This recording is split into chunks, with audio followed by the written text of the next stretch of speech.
ప్రస్తుతం మనతో పాటు మాజీ సర్పంచ్ బొద్దుల శ్రీశైలం గారు ఉన్నారు. శ్రీశైలం గారు చెప్పండి, అంటే మీ గ్రామంలో జరిగినటువంటి దాడి కావచ్చు, ఏ విధంగా ఒక్కొక్కరు నా పేరు శ్రీశైలం, బొద్దుల శ్రీశైలం, కిషనగర్ మాజీ సర్పంచ్ని. ఇక్కడ ఈరోజు రాత్రి గుర్తు తెలియని వాహనం, ఎవరు గుర్తు తెలియని వాహనంతో మా ఊరి దగ్గరలో మైసమ్మ టెంపుల్ ముందరున్న గుడిని గుర్తు తెలియని వాహనంతో ధ్వంసం చేయడం జరిగింది. ఇది అన్ఫాక్చురేట్లీ అనుకోకుండా జరిగింది అనడానికి ఆనవాళ్ళు లేకుండా కావాలని గుద్ది రాయడానికి పర్టికులర్గా కనిపిస్తుంది. ఇక్కడ మొత్తం టోటల్గా వన్ సైడ్ టర్న్ చేస్తుంటే ఒక వెహికల్కి తగిలిందంటే సౌండ్ తోటి అక్కడ ఆ డ్రైవర్కు తెలిసిపోతుంది, అప్పుడే సౌండ్ వచ్చింది, బండికి ఏదో తగిలింది కాబట్టి ఆపుకోవాలనే ఉద్దేశంతో అతను ఆపుకుంటుండే.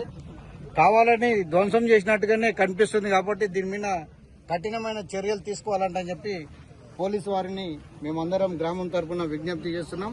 ఇలాంటి మత చర్యలకు పాల్పడే వ్యక్తులని కావాలని చేసిన వారికి కఠినమైన శిక్షలు చేయాలి. ఈరోజు గణతంత్ర దినోత్సవం కాబట్టి మన హిందువుల గుడి కూలిపోవడానికి మాకందరికీ బాధాకరంగా ఉంది.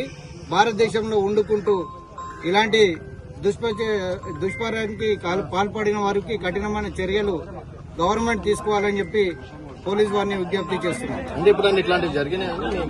ఇప్పటి వరకు అందరం కలిసిమెలిసిగా ఉండేవాళ్ళము, అందరూ సోదర భావనంతో ఉంటాము.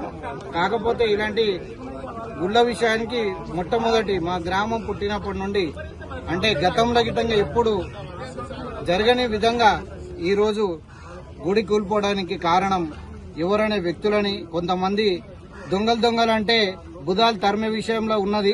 అలాంటి మంచి పద్ధతి కాదు. ఎవడు తప్పు చేసినా, మన ఇంటోడు తప్పు చేసినా సమాజం కొరకు కట్టుబడి ఉండి తప్పు చేసిన వ్యక్తులని కఠినంగా శిక్షించాలని చెప్పి గ్రామం తరఫున గ్రామంలో ఒక ఎక్స్ సర్పంచ్గా నేను కోరుకుంటున్నాను.